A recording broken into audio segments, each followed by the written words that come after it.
brotherhood, the belief in or a feeling of cooperation and unity among men.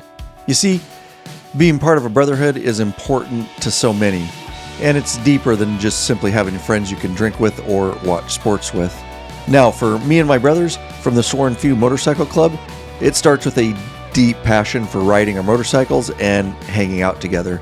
This is especially evident during our long-distance motorcycle trips, where we lay down thousands of miles together and ride day after day. You see, standing around at motorcycle events is fine now and then, but for my brothers and I, actually moving down the road with our knees in the breeze is what brings us closer together, even when traveling to faraway places. For us, when we are throttling down and laying down miles on our bikes is when time actually slows and the world around us and all its problems becomes insignificant. For when riding on these long distance trips, the only things that are really important are when your next meal or next beer are, what you'll experience at the next stop, and when the next laugh will be. And that, my friends, is true freedom, and why my brothers and I ride motorcycles together.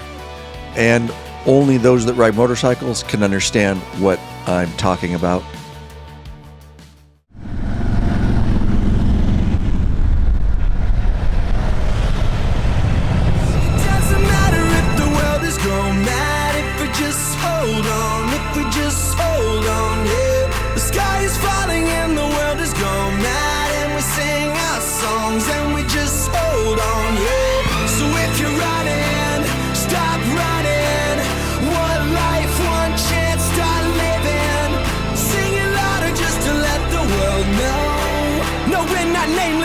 Faceless, we were born for greatness. We're not nameless, we're not faceless, we were born for greatness. We're not nameless, we're not faceless, we were born for greatness. They say that I'm reckless because I'm relentless. They spit on my face and curse on my name and taking my life in vengeance. Yeah, you can try and blame us and try and take what's sacred, but we're not nameless, we're not faceless, we were born for greatness. Somebody sound the alarm. A fire was set in the dark. It's time that you know. No, we're not nameless, we're not faceless, we were born for greatness. It doesn't matter if the world is gone mad, if we just hold on. We are ready to rock and roll. 520 miles today, 8 hours saddle time, trying to make it to Butte, Montana. Butte. Is it Butte? Butte, Montana. It's Butte for Butte, sure. Montana. We're going to meet our brothers from Baltimore, Maryland. We've got a chapter out there. So Duluth, Minnesota was damn near the middle. That's where we're going to meet up. And Tennessee's coming up. Yeah. Tennessee chapter, Soarin' Few Bristol Motorcycle Club. It's going to be a multi-chapter meetup, and it's all about the destination on this one. Yeah. So Lurch, Oscar, and I from the Soarin' Few Motorcycle Club Mother Chapter left Yakima, Washington early at around 7:15 a.m. and began making our way towards Moses Lake, Washington, about 1.5 hours northeast of us, to meet up with Soarin' Few Motorcycle Club members from other Washington state chapters for this 10-day motorcycle road trip we were all embarking upon. For now, we settled into our saddles for a warm-up.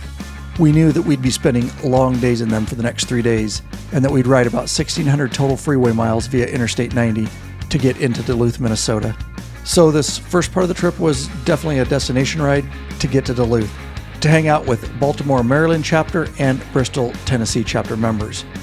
After hanging out with them for a few days, we'd make our way back via a different route and hook up with brothers out of California, still in perspective status and trying to make it to full chapter status.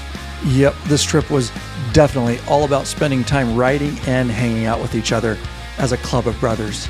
And of course, motorcycles are what brought us all together as a club in the first place, so of course they'd be our apparatus for this meetup. So we made it to Moses Lake, Washington, where other chapter members were patiently awaiting our arrival, so we could finally head east. It's always a great time when I first get to meet back up with brothers I haven't seen for some time in many cases. There is always a unique excitement in the air on day one of any trip. And it was finally time to head out eastbound via Interstate 90. But we had one more stop to make, about 45 minutes east.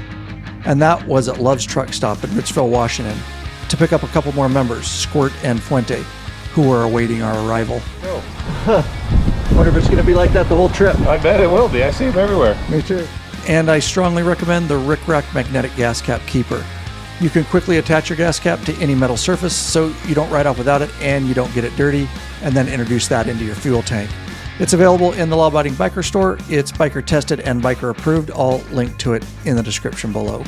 You got everybody? Anybody not in here? Nothing like seeing an old guy take a selfie. What is it? It's Harley Davidson genuine oil, heating oil. We're rolling out. Next stop, lunch in Wallace, Idaho. Hopefully we don't get rained on. And finally, as one large group now, we all headed out together eastbound on Interstate 90. This was going to be the crew I'd spend the next 10 days with, aside from Squirt, who could only ride with us this day and would turn around later. And I must say, it's always a great feeling when we finally have everyone rounded up and are finally powering down the road together side by side. We were now all free from our jobs and routine life responsibilities. And the sound of the engines and the wind just whispered freedom.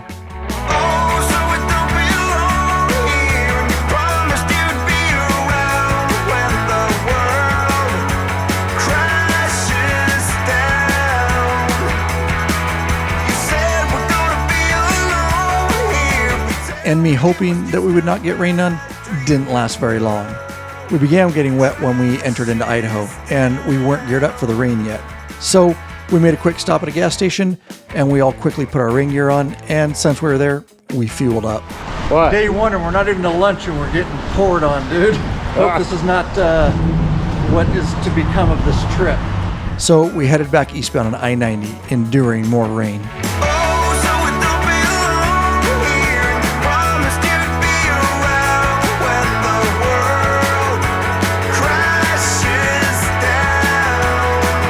We eventually pulled into Wallace, Idaho, which has a population of about 800, was founded in 1884, and is often referred to as the silver capital of the world. One can quickly appreciate the buildings and architecture as you ride down the historic district. The town was founded around a farmer named William R. Wallace. However, farming was quickly replaced by silver mining. Many lodes of precious metals were soon discovered, forming one of the largest silver deposits in the United States.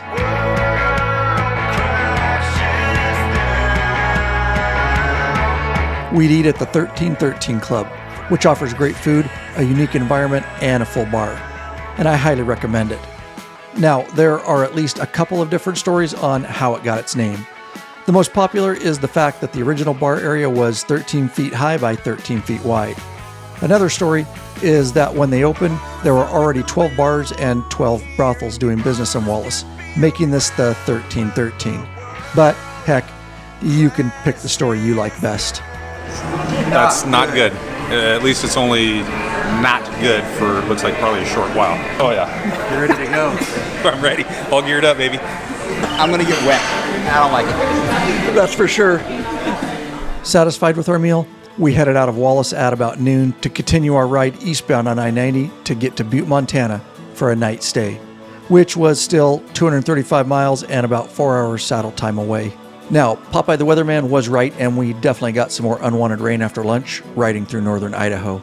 But it was rather short, and as we pressed further east, it slowly but surely lightened up and went away. So we were comfortable enough that we'd see no more rain to the east that when we made a quick gas stop, we all took off our rain gear. And the weather definitely got better as we pressed eastbound through Montana via I-90. So, although many times interstate riding can become very monotonous, riding these sections towards Butte are really beautiful, and it definitely helps pass the time as you take it all in. I'm waking up to ash and dust. I wipe my brow and I sweat my rust. I'm breathing in the chemicals. I'm breaking in, shaping up, then checking out on the prison bus. This is it, the apocalypse. Ooh, I'm waking up. I'm feeling my bones, enough to make my systems move. And we finally made it to our hotel in Butte, Montana at around 6:45 p.m. And we'd lost an hour switching time zones. I can tell you that it was a long haul and we were all ready to unass and get some grub. Now, these trips are always exciting as I never know what to expect from the crew. But I can honestly say that on night one, I definitely did not expect that many of the crew made a conscious and sober decision to eat dinner at Perkins, which is attached to the hotel. So yeah, Jeff, Mouse, Lurch, and I had to go verify this for ourselves. We got some mashed potatoes and some corn. Last chance, we got the shuttle. We got the shuttle right here. Nice juicy steak. And thus, the Perkins posse came into existence. No, he wants to do the hot tub, the Best Western hot tub. We need to get these guys out more often, that's for sure. For the smarter amongst the group, well, we headed out via shuttle to a steakhouse not far for a real first night of a motorcycle trip dinner. So we'd arrive at Casa Grande Steakhouse. And wow is all I can say as I enjoyed a mouth-watering steak done to perfection and a twice-baked potato. That's definitely not from Perkins. I'm hungry just talking about it. Casa Grande's puts a special emphasis on their seasoned, hand-cut Rocky Mountain grown beef, and it really showed. Yeah? It's that good? It's better than Eggs Benedict from Perkins. We're back at the hotel. I wonder if they can have Perkins dessert, like a piece of pie delivered to the hot tub. The excitement of eating at Perkins might have tuckered them out. Much. This is a different kind of trip so far. It's very weird. Popeye's response. This is the Perkins hangover. That they're literally in bed at 9:55. Oh my God. Keep out here. We're trying to sleep, and you guys are making a bunch of goddamn noise out here in the hallway. I'm about to call management. You guys spooning in there? Or? So the four of us not in the Perkins posse, well, we finished the evening with a drink and fine cigar outside our hotel, and then called it a night. We needed to be up early for a very long ride the next day, and even further distance than this day.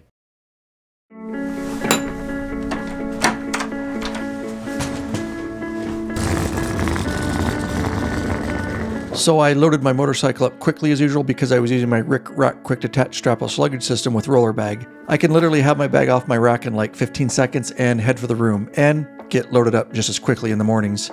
And it has a lock for extra security. I and others in the crew have used the Rick Rack system for many years now, over thousands and thousands of miles, and we absolutely love them. That's why they're available right in the Law Abiding Biker store, and I'll put a link in the description below. Butte, Montana has a population of about 34,000. Established in 1864 as a mining camp in the northern Rocky Mountains on the Continental Divide, Butte experienced rapid development in the late 19th century and was Montana's first major industrial city. Within minutes of the city center are miles of non-motorized and motorized trails, waterways offering fishing and floating opportunities, and wildlife watching. On the north end of the city sits the Berkeley Pit, which is a former open-pit copper mine. It is about 900 feet deep with water that is heavily acidic.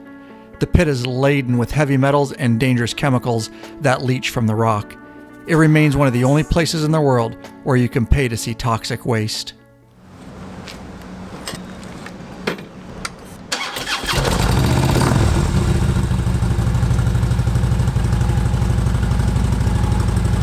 All right, just getting out of Butte, Montana this morning, about 7:45.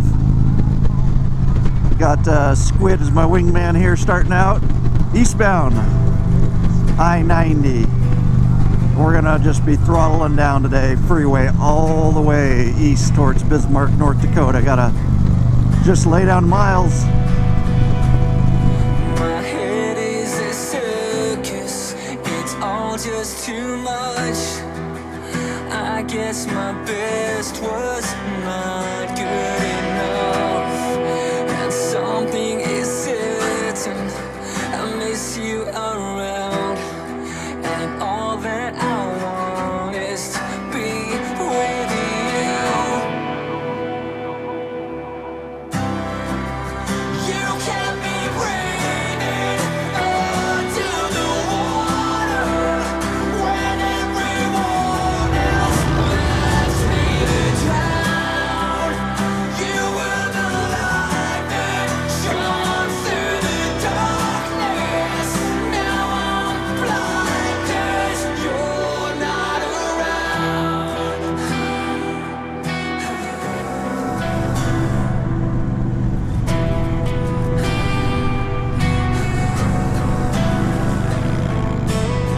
Now, I know we all just zoned out and really enjoyed the last 2 hours and 240 miles of cool yet beautiful riding to the sound of our V-twin engines. But we couldn't help but notice the thickening clouds and darkness as we pressed further east through Montana.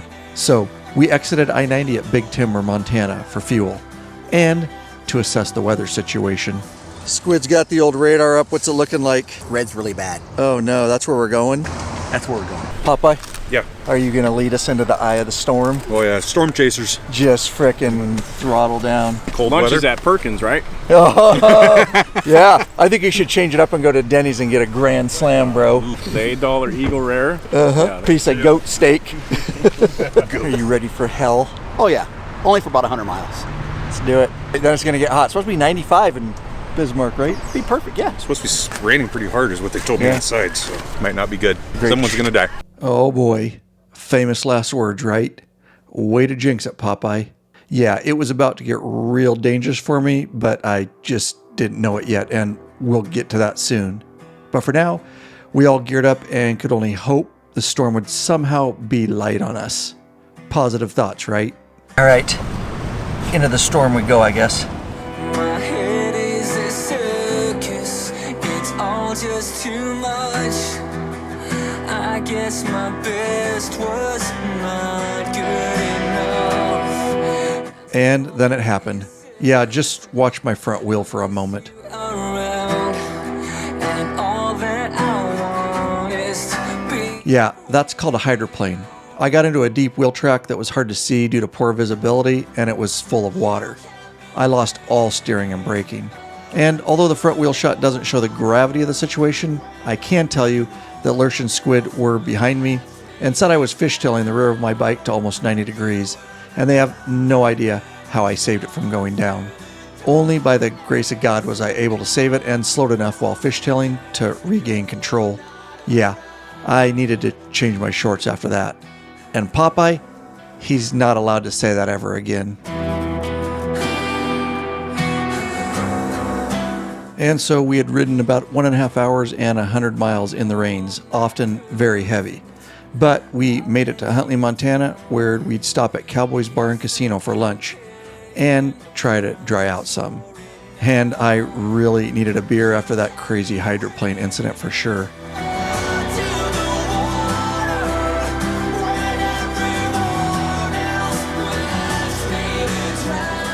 All right, the Cowboy Bar in Huntley, Montana. Nice place to stop by. Food, okay, but got us out of the rain for a while.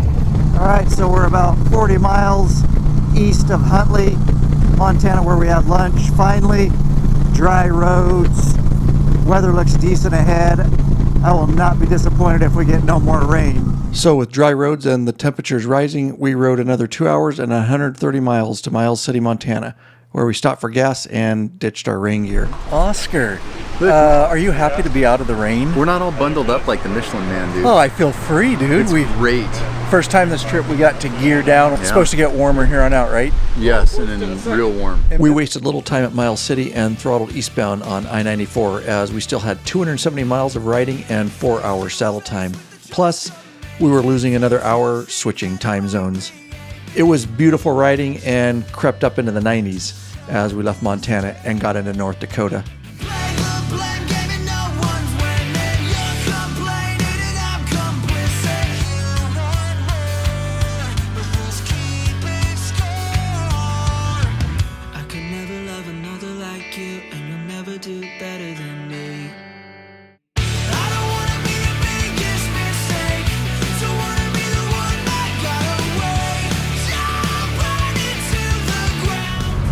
Oh yeah, gotta have the travel bug slide on these trips. Of course, you make the bigger bottles for the garage, but my helmet, bad need of some of this. In the law-abiding biker store, of course.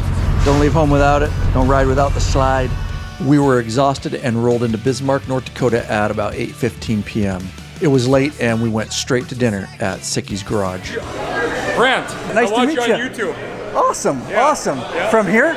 Yep. Really? Yep. Very cool. What do you have in there? What is that? It's Sicky's Nashville Hot. Nashville Hot. Is it hot?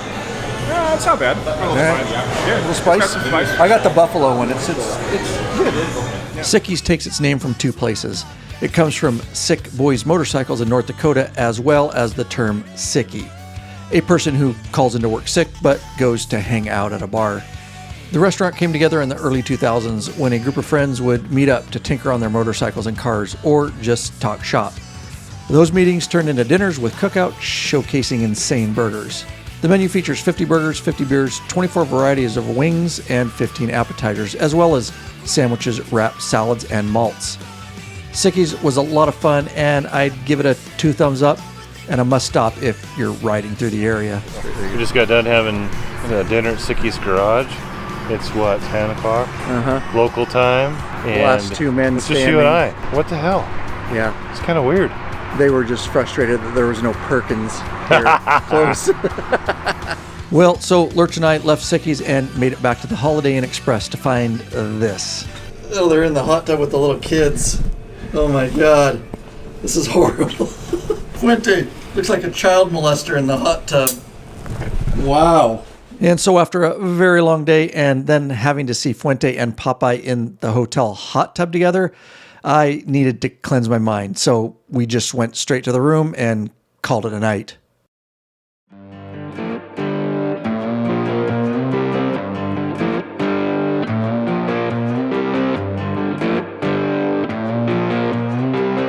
Bismarck, North Dakota is the capital city of North Dakota, has a population of about 75,000, and is the state's most populous city after Fargo. Bismarck was founded by European Americans in 1872 on the east bank of the Missouri River. It has been North Dakota's capital since 1889, when the state was created from the Dakota Territory and admitted to the Union. We had no real time to explore Bismarck as we were in late and had to leave early the next morning, so I'll have to make it a point to return in the future. All right, there was a heck of a storm last night. We could hear the hail hitting the window, and bikes were under cover, but bike's still pretty wet. I had my beloved buffer seat cushion. This thing has really saved my ass the last couple days. We sell them in the Law Abiding Biker store. Even though I was under cover, this thing, I don't know what I'm gonna do this morning. This thing is ridiculously wet. So admittedly, yesterday was a long haul and a long day. Today, a little bit better, shorter, 430 miles, 7 hours saddle time, and we're gonna hit Duluth, Minnesota, where we have a VRBO. Hopefully the weather is gonna be good for the ride today. And just getting out of Bismarck, North Dakota here, headed for Duluth, Minnesota, and of course, piss and rain this morning. It's gonna just be after us every day so far. At least it's warm though. It's 70 degrees already at 8 this morning, about 8:15 a.m. And so we'd ride in the rain on and off for the first 60 miles, but it didn't warrant pulling over and putting on additional gear. Instead, we just powered through. After the rain, it cleared up and became warm and humid for the rest of our ride towards lunch, which would be about 280 miles away and 4.5 hours saddle time with one gas stop along the way. Cowboys on the run, never stop chasing that setting sun. Riding like a renegade rodeo, bucking like a bronco. At the Wild West, show me that you came to fly. Yeah, we're gonna party like we're never gonna die. Bunch of rowdy redneck sons of guns, living like cowboys, cowboys on the run. It had warmed up substantially by the time we stopped in Park Rapids, Minnesota, and we had made great time this morning. So we had a little time to relax and eat at a place called Revel Brewery. Moving like a Mack truck, Nashville bound to bust. Gonna hit your city like Kanye, Tweety in a low ride Longhorn. Your eating challenges tonight. Son of a... Dude, I totally forgot. is that ready for the food challenge? Is that how you massage it before you eat? So, Revel Brewery in Park Rapids, Minnesota. Decent, good, Yeah, not quiet, good Yeah. beer, pizza. It's all right. It was edible, nothing to scream about, but IPAs were good, which is IPAs. good to say when you're out of the Northwest. 'cause Exactly. Most places don't make a good IPA once you get too far out of the Northwest, but people are learning. yeah, so worth a stop, I guess, Yeah. if you're riding through. Yeah, I'd say so. Butt buffer out here while we're at lunch in the 95 degree heat, and finally dried out from this morning, so my ride's gonna be a lot more comfortable.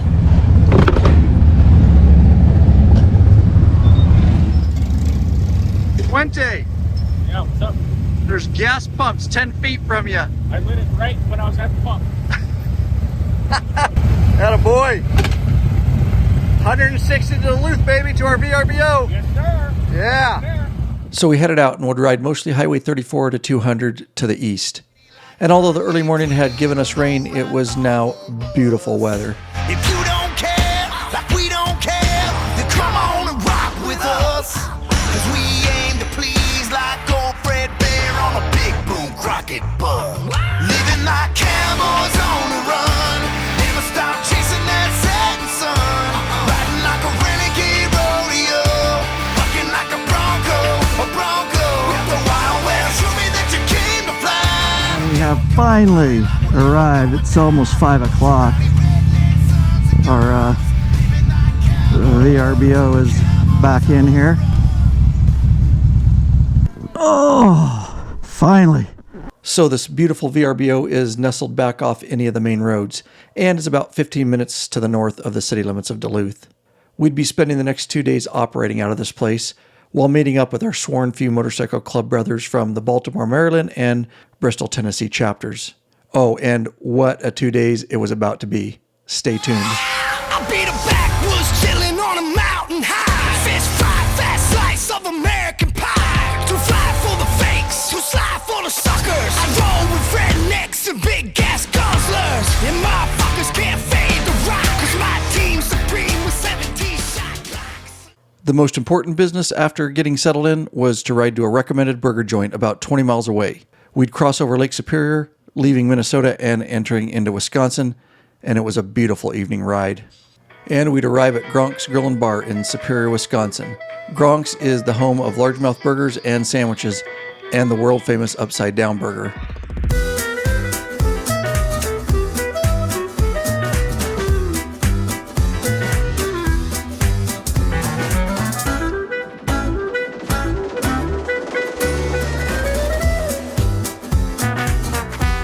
Gronk's also has a very unique 22 beer bottoms up tap system, and we had a lot of fun with that.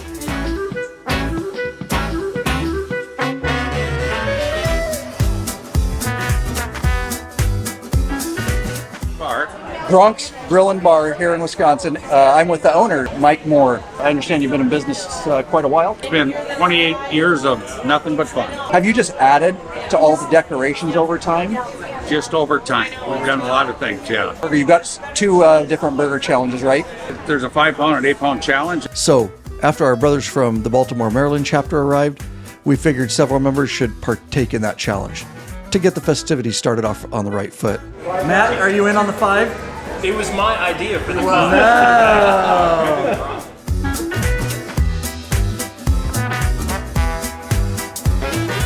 Does that help it slide down the gullet? Yeah. All right. About 2 hours. They've got 2 hours to complete this challenge. I think Matt's going to do it in like 10 minutes.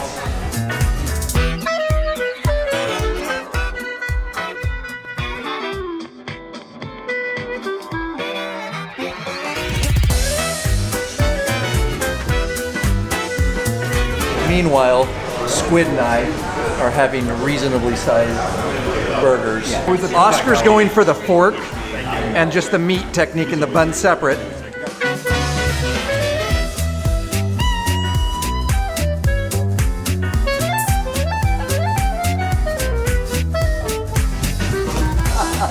There it is. These are for you, baby. Look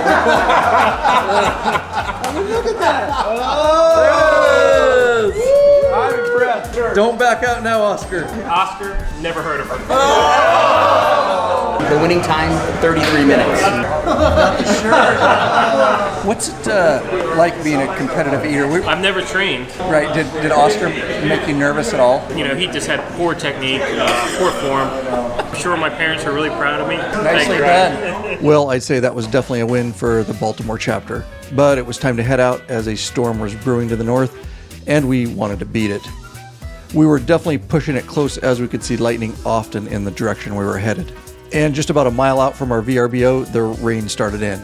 But we arrived and took shelter under the cover of the porch and enjoyed a good old rain and lightning storm. And we realized how close we were to being stuck out in it.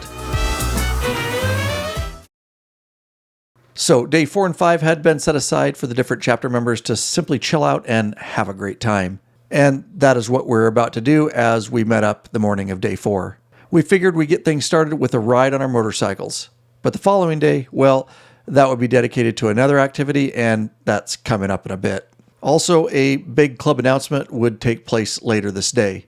But for now, we all saddled up and headed out from our VRBO for this 190-mile ride consisting of 4.5 hours saddle time and some stops along the way. So we'd ride through Duluth, cross into Wisconsin, and ride partially along Lake Superior, hoping we'd get some glimpses of her. And we had some beautiful weather, scenery, and riding this day. It felt good to finally be riding together as one big group.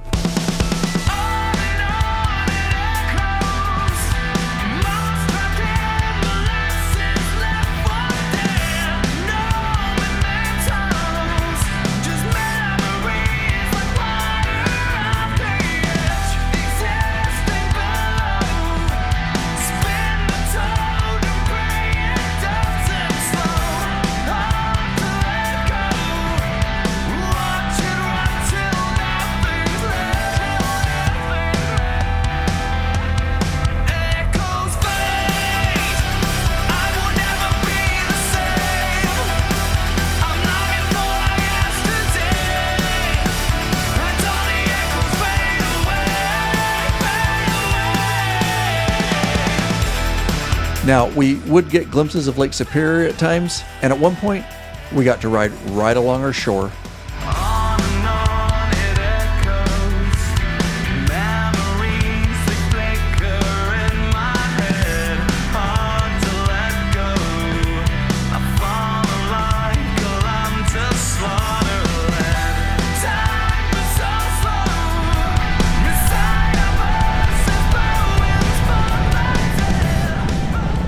After that great morning ride, we stopped for lunch in Bayfield, Wisconsin, and visited a place called Many Pennies.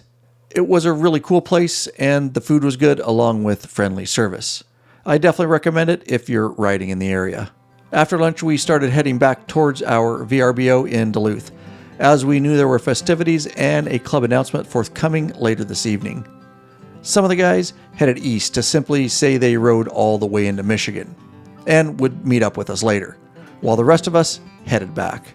On the way back, we needed to make a stop in Ashland, Wisconsin, at the Deepwater Bar and Grill, where patron member Chris Lezak, who lives nearby, had literally put $100 on an open tab for us. I am always humbled by the generosity of our beloved patron members like Chris Lezak and his wife Wendy, who is also a paying patron member of Law Abiding Biker Media. Yeah, and to then put money down on a tab for us, wow is all I can say. And if you want to become a member of the largest trusted community and network of bikers around and receive the many benefits we provide, I'll link to it in the description below. We'd love to meet you and get you involved. So we arrived back in Duluth, and many of us went grocery shopping, as we certainly needed good food and of course good beverages for the night's festivities about to happen. And once back at the place, our Bristol, Tennessee chapter arrived and Grillmaster Lurch started working his magic. We all enjoyed a great meal, ate more than we needed to, and celebrated, as this was the first time all of these chapters had been together at the same time and place. And then the big announcement came. You see, after a year of hard work as a probationary member, the Baltimore chapter, with the necessary 100% vote, brought Reds in as a fully patched member of the Sworn Few MC this night. Congratulations, Reds.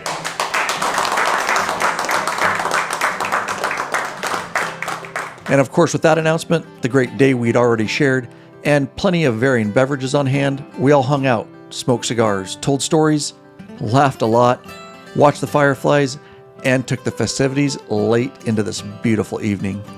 It was really perfect in every way, and a night to remember, for sure. Well, for those of us that will actually remember it, that is.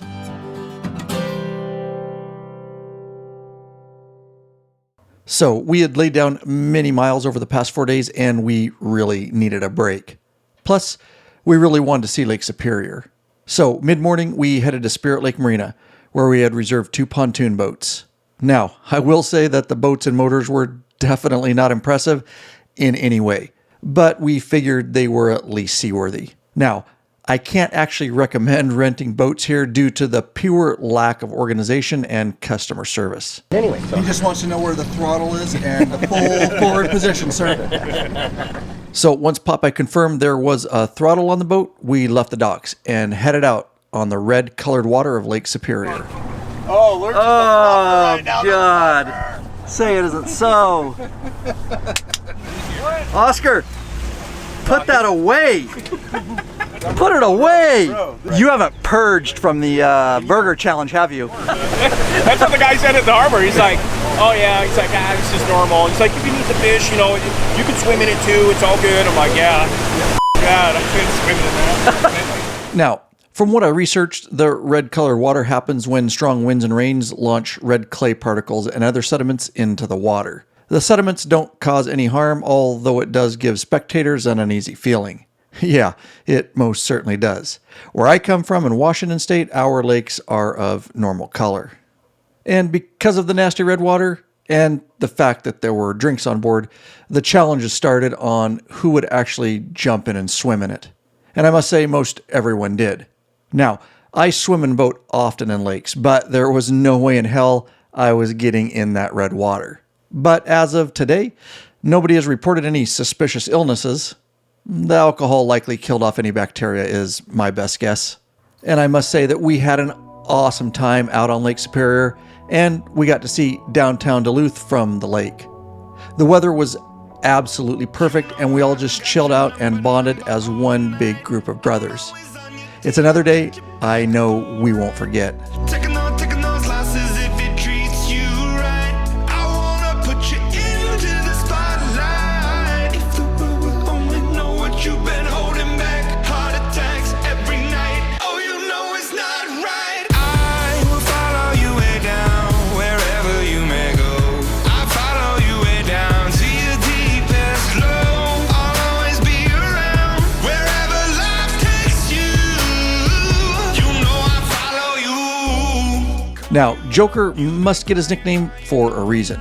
You see, he saw a man up on the pier taking photos, so he suddenly decided he'd swim over and say hi. But not before yelling up at the man saying, "I'm coming up to see you, pretty boy." And Joker certainly did just that. Holding back, heart attacks every night. Oh, you know it's not right. I will follow you way down wherever you may go. So we got off the water at about 3 p.m. And on our way back to the VRBO, we stopped at the local Duluth Harley Davidson dealership to check it out. And of course, I needed a shirt like usual. I would like you to pick me out your favorite t-shirt in here. It's your this call. Is so hard. I trust you. Okay, I think we're gonna have to go here. All right. That is the one I'll buy. Perfect. Very cool. What's your name? Dennis Kacklemeyer. I'm the owner. So I saw some of your stuff Yes. on YouTube. Awesome. And, so these photos here, these are all local. My dad bought the dealership in '51, and he bought that blue 46 and 49. I grew up in that red sidecar. And You literally rode in that when you were a kid. How cool. all the is time, that? yeah. There's a photo behind that green scooter of me painting that building in 1966. So yeah, basically grew up here. So that black and yellow bike up there Yes. with the tank was actually your dad's bike. Yeah, he bought that in '49. It's a 39 WL. He made it, turned it into a racer. He hill climbed a flat track with it. So if you guys are in Duluth, make sure you stop by and check it out. It's a really cool place. After visiting the dealership, we all headed back to the VRBO, and once there, it was time to tear down a few bikes. You see, Popeye's bars felt loose, and after further examination, we found that one of the welds near the neck had partially broken, and Red's handlebars moved and pulled back about 4 inches on him. So we tackled both bikes and had no need to take either bike to a repair shop or delay our trip, as we're always prepared, and you can be too. Yep, All right. pulling it apart, doing some cruise tool kits. Anywhere those can be found? Lawabidingbiker.com/store. That's right. Don't be stranded over a minor repair. Get the Cruise Tools RTH3. Is that what you're using? Got them Lurch? right here on the saddlebag, right here. We can rebuild the motor with that thing. Absolutely. Oh, yeah. And the temporary fix for Popeye's bike to keep him moving along with his trip was some good old JB Weld. Do you have any kind of warranty program when you use JB Weld on someone's bike? Yeah, it works until it doesn't. And after the bikes were repaired, we grilled some burgers and dogs and drank a few beers together. Unfortunately, it was time to say goodbye to our Maryland and Tennessee chapters, as everyone needed to start their way back home. And although we all wanted more fun-filled days together, but knew we couldn't, we'll all have lifetime memories of time spent together the past 2 days. Follow you. You got to give yourself enough love. She live a life hand in a tight glove. I wish that I could fix it for you. All right, it's about 8:30 a.m. We're leaving Duluth, Minnesota. 480 miles today, 8 hours saddle time via the Great Northern Route. So we will be headed back west on Highway 2. Destination today, Minot, North Dakota. The Great Northern Route runs from east to west coast, and we had pre-planned to ride this on the way back. You see, we were looking for some different scenery and didn't want to go directly back towards home the same route we came in. Now, this was day 6 of a planned 10-day trip, and we were still a long ways east of our homes in Washington State. The plan was to ride Highway 2 in an effort to get all the way to Whitefish, Montana by the end of day 8 for a total of around 900 miles. Oh, and we had several guys in Whitefish expecting our arrival on that particular day. And although we had to part our ways and leave our brothers from other chapters behind, this trip was definitely not over, and trust me when I say, we still had many memories to make. Tired of being what you want me to be, feeling so faithless, lost under the surface. Don't know what you're expecting of me, put under the pressure of walking in your shoes. And although we started the day out in nice 70-degree temps, that only lasted a very short time. The rest of the day would be riding in 95 to 100-degree temps. So, somewhere in between Duluth, Minnesota and Grand Forks, North Dakota, we stopped for gas, and, well, we met this guy. 2005 Road King, back-ordered parts from f***ing China for my ignition, suckers. Yeah. I'm buying a f***ing Yamaha, 1800. As long as your knees are in the breeze. Going back to AMF, you watch. Why in the f*** are they discontinuing parts? I'm just pissed off. A f***ing computer in my 2005 and the f***ing brain box went out. Now my ignition went out. They gotta send to China for the f***ing parts. It's our fucking president. Next Tuesday, I'll be 75 years old. You look good for 75, dang. That's because I rode Harley. And after that, we hit the highway again and rode through long stretches of flat, wide open areas. Can't you see that you're smothering me, holding too tightly, afraid to lose control, 'cause everything that you thought I would be is. And so after a long, hot, and pretty boring haul, we entered Grand Forks, North Dakota, which sits just inside the east state line bordering Minnesota at around 11 a.m. We'd stop and eat lunch at the 805 Speedway Bar and Grill. Server? Yeah, What's your name, young lady? Mariah. Oh, it's just basically the dine-in. The 805 is like the Speedway, so like the races. But one thing I really pride ourselves on this restaurant would be that, you know, we don't do the Uber Eats. So we have to come here to get our food and get our service. So nice. Well, yeah. Thanks for your hospitality. Absolutely. Yeah. And waiting for us at this establishment was Sturgis Jeff's cousin, who is a lieutenant with the local police department. And to our surprise, he came with gifts, handing them out to each of us. Oh, and then he actually paid for everyone's meal. Wow. And thank you is all I can really say. After lunch, we headed back out on the highway and worked our way west through northern North Dakota. We knew we still had a 3.5 hours of grueling 95-degree riding via flatlands and straight roads. So we all just settled in for the long haul.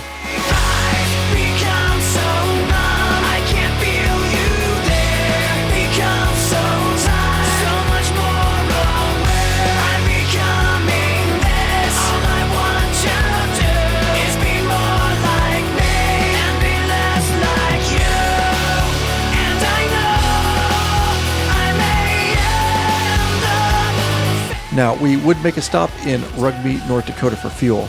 And if you have time, you can snap a picture, as this is the geographical center of North America. But we didn't stop, and we just wanted to press forward westbound.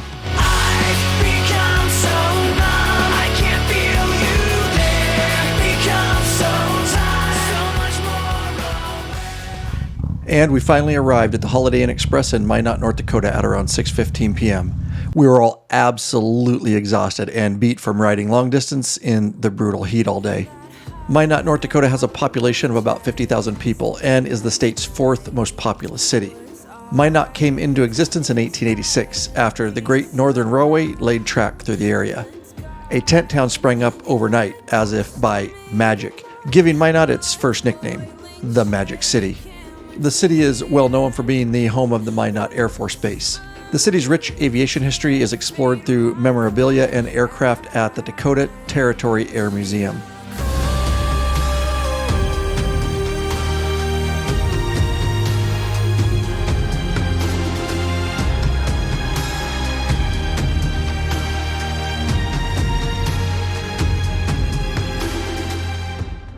John? Yeah. Smells in here? Yeah. What if some lady walks in after we get off? She'll probably puke. Will you be embarrassed? No. All right, me neither. After a short time, we needed to make our way to dinner, and after a Lyft ride, we ended up at the Whiskey 9 Bar and Grill. And what a great pick that was. There was live music, a putting green, and virtual golf. This was a very cool place, and what a great way to end this exhausting day.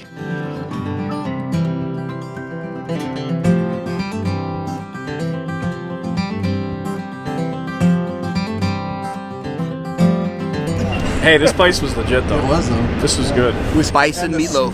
Oh yeah. And after that great dinner, we took a lift back to the hotel with no further festivities. You see, we were all beat and in bed by 11 p.m., as we knew tomorrow was another bomber of a day, and only 40 miles less to cover than this day.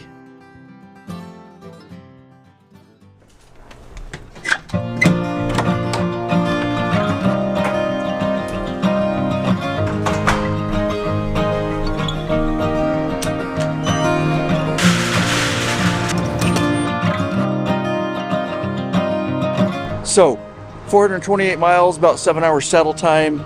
Destination today is Hoover, Montana, and probably pretty straight, but we'll see. Okay, so my windshield, absolutely disgusting after 6 days of riding. So nothing a little bit of a travel bug slide from the law-abiding biker store can't handle. By the way, if you're wondering, that's an F4 Customs windshield from the Law Abiding Biker Store. We also sell Clockworks, tons of different variations and sizes. I'm actually going to be able to see through this thing. It's going to be amazing. Oh yeah, much better. The nice thing is that puts a microscopic protective coat on your windshield and paint and everything. Chrome just makes the bugs come off that much easier. Just getting started this morning. Minot, North Dakota, headed up for coffee to the Starbucks, Lurch and I. All right, Lurch, when you're on a motorcycle trip, that's right, you're eating bad, you got to do some business, right? In the mornings, there's no better way to do it than these individual travel dude wipes. That's right, it's like a breath mint for your ass, really. lawabidingbiker.com/fresh-butt. That's /fresh-butt. No additional cost to you. If you click through, make a purchase, we do get a small commission, help support us. They also make the big packs for at home, but you should not leave on a motorcycle trip without one of these. I'm headed in.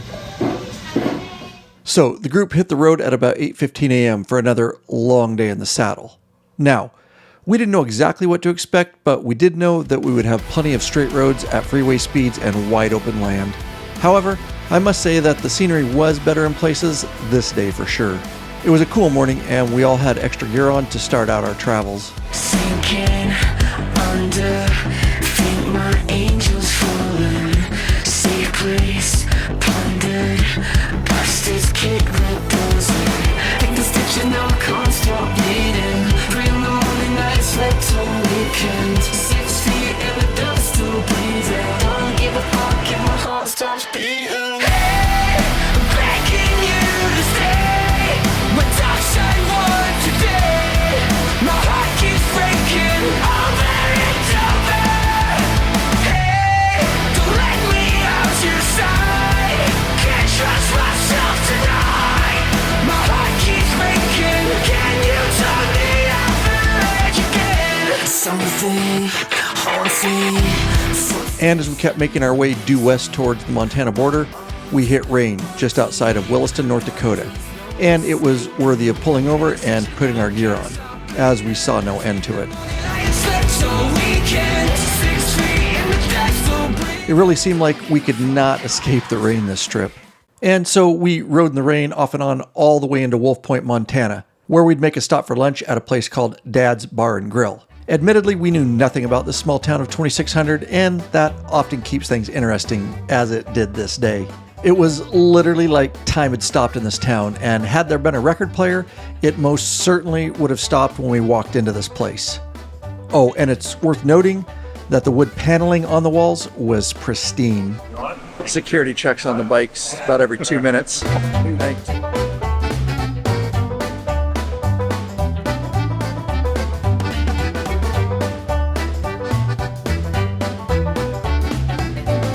Now, it became clear to me that not many rolling through this town actually stop or let alone eat here. In fact, I don't think this place had seen anyone but the regulars for a long time, and the locals took a great interest in us.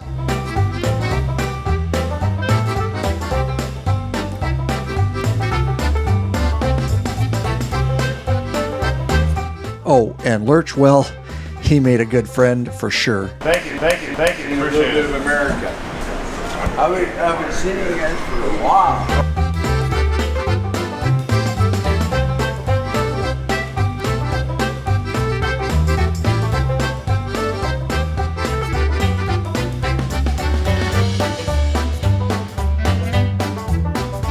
So we all ate what was put in front of us.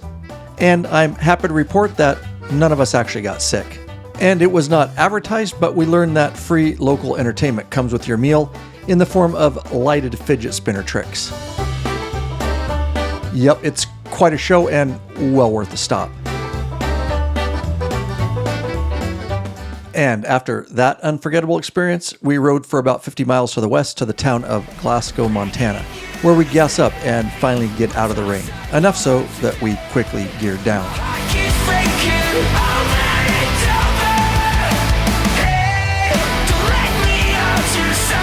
And it was really nice to get out of that rain gear and ride the last 160 miles into Havre, Montana without it on. The sun was out and we throttled down, making one more gas stop about 22 miles short of Havre. And we'd finally arrive at our hotel in Havre, Montana at around 4 o'clock p.m. And after the less than satisfying lunch we had in Wolf Point, we needed some good food and cold beer. Or in Squid's case, some stiff drinks. So, within 1 minute walking distance from our hotel was a place called Murphy's Pub, which is Irish inspired. Now there's nothing super unique about this place, but it was a nice wind down from the long day we had. We all kicked back and just enjoyed each other's company, while enjoying a good meal and cold drinks. Now I know we were all beat and most of us were in bed by 10 p.m. after the 2 back-to-back 450-mile days we just put in to get here. But 4 of the guys stayed behind at Murphy's Pub and, well, they shut the place down. We'll see how that pans out for them in the morning. For those of us in bed, well, we slept easy, knowing tomorrow's ride was short in comparison to the last 2 days. What you got there? What do you need that for this morning? Just to have some. Yeah. Do you have any idea what time it was when you went to bed? It was about, yes I do. It was about 11:30. Holy shit, he didn't know this morning. Did you close Murphy's down? What time did you get in bed last night? After we left the restaurant. I mean, we left when the employees did. I don't know if that's closing it down or not. But What happened last night? I don't remember. I don't recall. Did you guys close Murphy's down? And then some. Are you proud of yourself? Yes. You hang with Sturgis Jeff, that'll get you nowhere. That'll get you in trouble. That'll get you nowhere. But I tried to stop. So this is last night. You ask Mouse, you still there? Yep. And that's Mouse's response, That's yes, right. drinking. Yeah. And then I went over there to save it. And you just said K en route. Yeah. Havre, Montana has a population of about 9,500 people. Its history dates back to the late 19th century when it was founded as a railroad town by the Great Northern Railway. In 1904, a large portion of the city burned down. Many business owners moved underground to carry on their business until the town could be rebuilt, and tours of that underground city are available. Havre also has an Amtrak refueling and service stop, making it an important stop on the Empire Builder Route, which connects Chicago, Illinois to Seattle, Washington. You ready for this? I'm ready. This is our shortest day so far. 250 miles and just 4.5 hours saddle time into Whitefish, so it'll be nice. We'll get in a decent time. And before getting out on the road, we'd find that Sturgis Jeff had a broken headlight, and we're not exactly sure when it happened. Easily fixed, though, with a replacement with our beloved and affordable Vision X XMC LED headlight from the law-abiding biker store. And it's an upgrade anyways, Jeff, because it's brighter than the stock Harley Daymaker anyways. So, since it was a shorter day for us, we got on the road at around 9 a.m. to continue our westbound heading via Highway 2 and continue to follow that great northern route. It was a cool 55 degrees for the start of our ride, and we'd fight a severe headwind for the first leg of this day's ride. The riding was mostly flat and straight with wide open areas and farmlands through northern Montana. The Seven Nation Army couldn't hold me back. They're gonna rip it off, taking their time right behind my back. And I'm talking to myself at night because I can't forget. So after laying our first 100 miles, we'd stop in Shelby, Montana for gas and a quick break. While we were there, we were fortunate enough to meet members of another club who talked us into changing our route a bit for our day's ride, which would add an hour or so, but would be well worth it, we were told. They had come this way and highly recommended it. So the plan was to get off Highway 2 for a bit around Browning, Montana, and hit Highway 89 to Highway 49, which was described to us as a sketchier type road with some drop-offs with no guardrails and some stellar views. And that was music to our ears.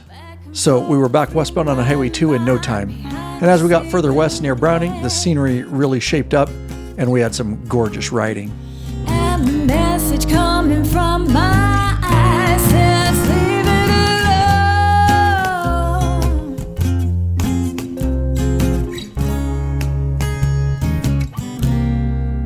alone. Don't want to hear about it. So for lunch, we stopped in St. Mary, Montana, and setting up on a hillside is a place we found called Johnston's of St. Mary. It overlooks St. Mary Lake, and the beautiful snow-capped peaks can be viewed in the distance. It's quite a quaint little place with excellent homemade food and great hospitality.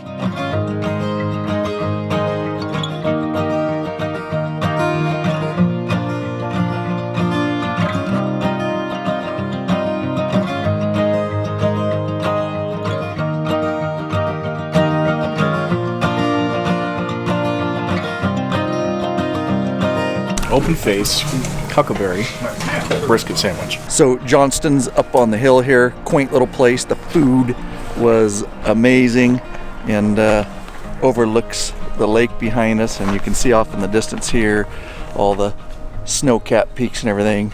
Beautiful location, definitely worth a stop by. With our bellies full, we left St. Mary and it was time to get off Highway 89 and take Highway 49, which was the highway that had been recommended to us earlier at our gas stop. And although it added an hour to our ride, all I can say is that it was worth every second of it. You just got to ride it and take it in.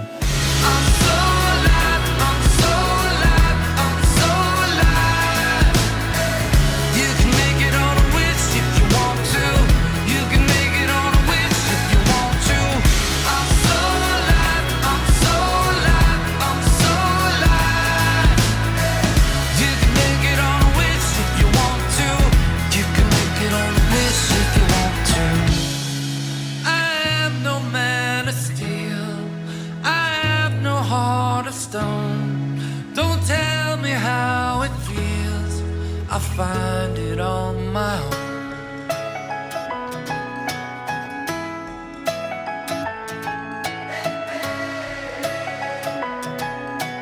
Never gonna live if you're too scared to die. I'm so alive, I'm so alive, I'm so alive. And like they say, all good things must come to an end, and Highway 49 eventually pops back out onto Highway 2. And from there, it was just another 1 hour and 15 minutes into Whitefish, Montana.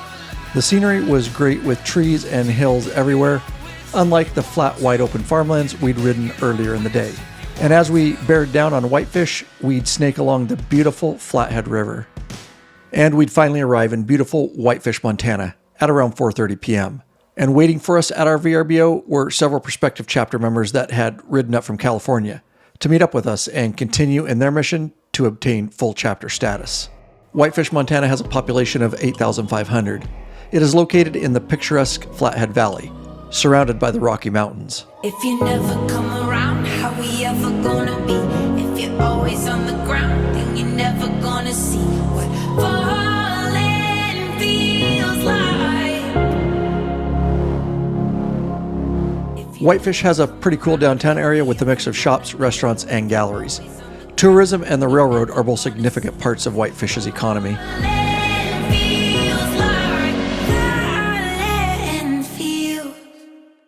I've been to Whitefish a few times before on my motorcycle, and every time I go back, I fall in love with it again.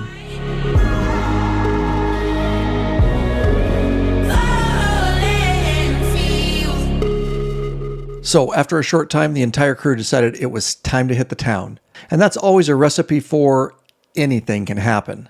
This night was just getting started, and we were all looking forward to hanging out with each other, and for us to further evaluate the prospective chapter members.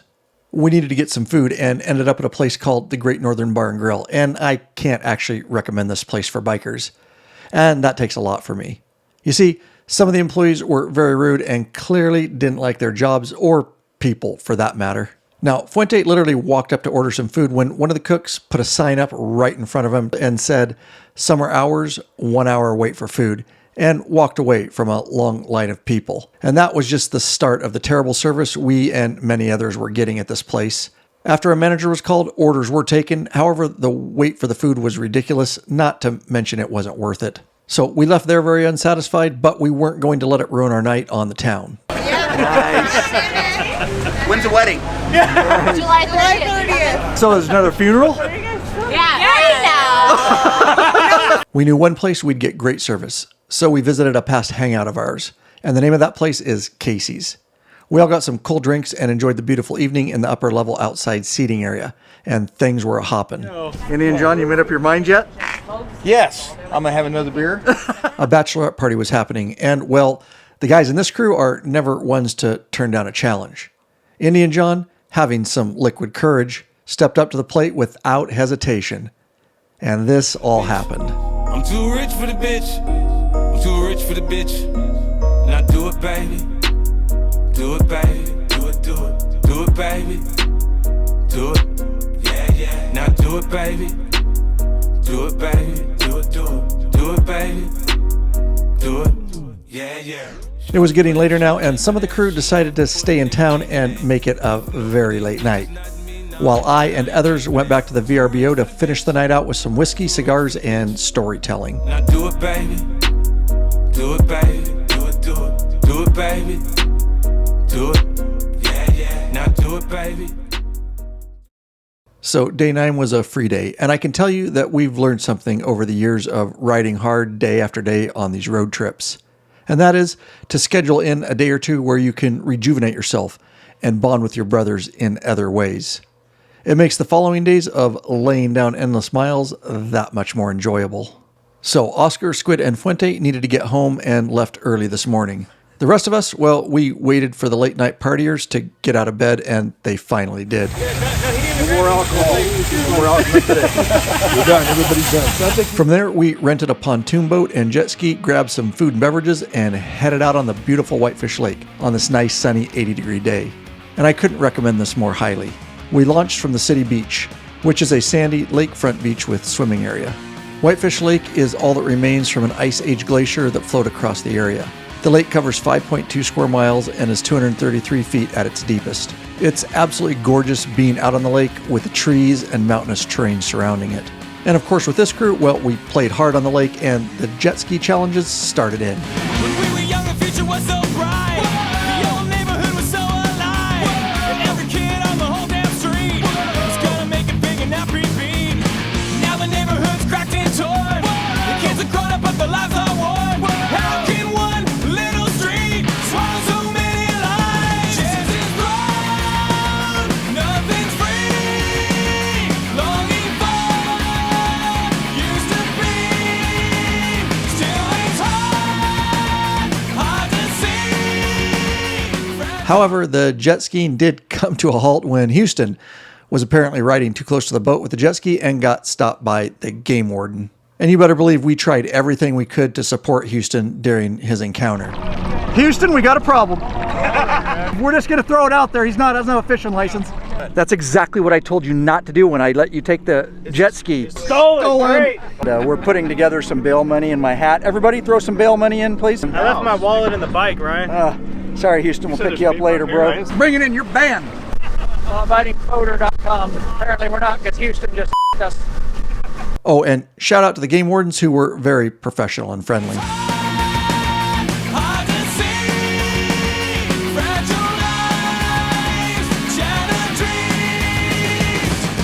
And just when we're having fun again, Lurch, who clearly is not a regular boater like Popeye and I, got razzled when Popeye came by the boat and sprayed some water inside with the jet ski. That's when Lurch made a statement he'll likely never live down. He said, "Stop getting the boat wet." Yeah, he really said that. Going out on the f***ing boat, don't get the boat wet. I mean, it's the last thing you want. Keep your boats dry, folks. They're not made to get wet. We love you, Lurch. Thanks for the ongoing laughs. And after the blast we had hanging out on the lake together, we figured there was no better way to spend the evening than by hanging out at the VRBO and barbecuing steaks, shrimp, and vegetables. It was a very nice, relaxing way to spend our last evening together, as tomorrow it was time to lay 500 miles to get all the way back home.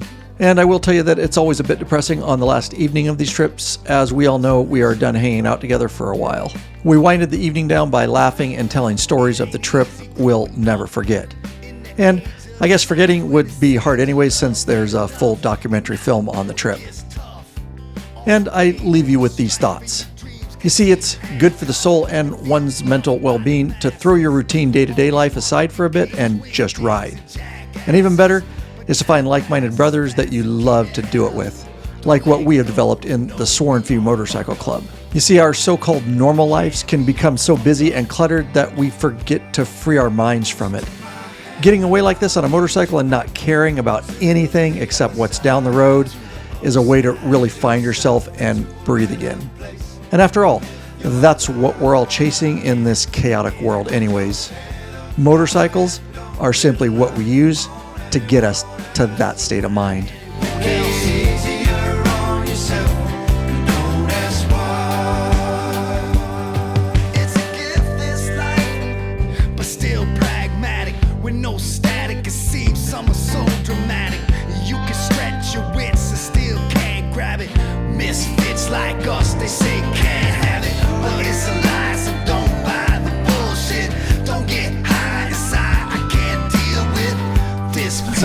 You made it till... holding it for a friend. You made it till 7:03 p.m. My name is Jeff. My name is Like Jeff. to say, I've been sober for 14 hours and 37 minutes. I'm proud of myself.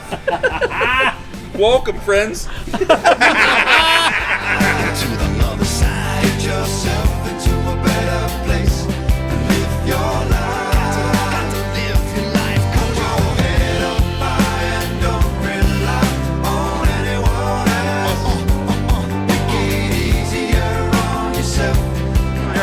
Safety briefing here about drones.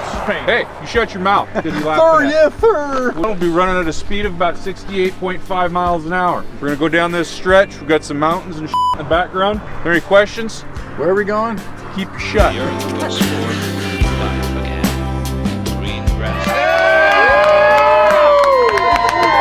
As far as you know, I showered today. Oh yeah! Oh yeah!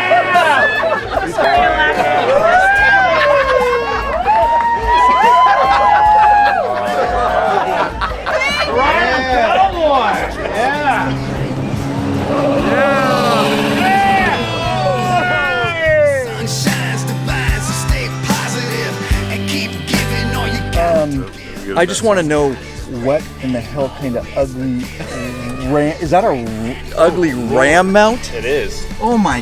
Custom, too. You got to You're get in the colors back. the Sworn Few MC and you have that nasty thing on your dash? Well, to be fair, I just got in the Sworn Few. Okay, true.